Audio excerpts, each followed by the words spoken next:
My dear listeners, today we will discuss about The Second Coming, a poem by W.B. Yeats, which was written in 1919. The Second Coming is a terrifying vision of collapse of the existing Christian world order and the violent, chaotic birth of a new and monstrous era. The title is deeply ironic. Instead of prophesied return of Christ, the poem foresees the arrival of a savage, pitiless Antichrist. Today, we will discuss stanza by stanza summary of the poem. In the first stanza, the heading will be The Collapse of Order. The poem opens with a powerful image of disintegration. Things fall apart. The center cannot hold. He uses his personal symbols of the gyre, a spiraling cone, to describe the history. The 2000-year cycle of Christian civilization has spun out of control, leaving mere anarchy. The old ceremonies and the certainties are gone, and the best people lack conviction, while the worst are filled with the destructive passion. In the second stanza, revelation of the new horror. As the old order collapses, a new one must emerge. The speaker has apocalyptic vision, a sphinx-like creature with a lion body and a head of a man is slowly awakening in the desert, its gaze blank and pitiless as the sun. It is moving, but its hour has just not come.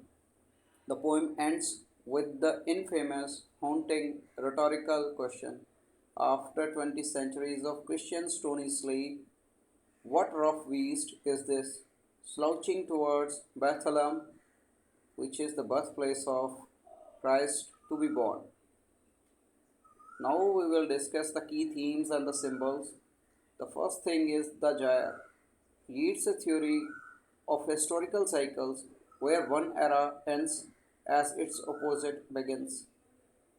The rough beast, Antichrist or a new pagan god, representing the coming of age, violence, tyranny, chaos, often, see, often seen as overshadowing the rise of totalitarianism in the 20th century. The center cannot hold. The breakdown of all the societal, moral, and the spiritual coherence. Irony of the title: The Second Coming is not one of the salvation, but of damnation. The historical context of this poem: it is written in the aftermath of World War I and during the Irish War of Independence. The poem captures the profound disillusionment and the dread of early 20th centuries.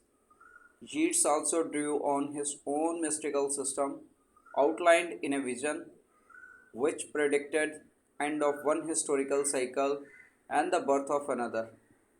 Now we will discuss about the legacy of this poem. The poem's phrases, the things fall apart, center cannot hold, slouches towards Bethlehem to be born, have become shortened for describing societal collapse, existential dread, and the fearful uncertainty of the world in transition. It is a cornerstone of the modernist literature, expressing the crisis of its age with unforgettable power. Now, don't forget to let me know if you like this poem summary, and you can tell me which poem should I cover in my next video. Please do subscribe. Thank you for watching.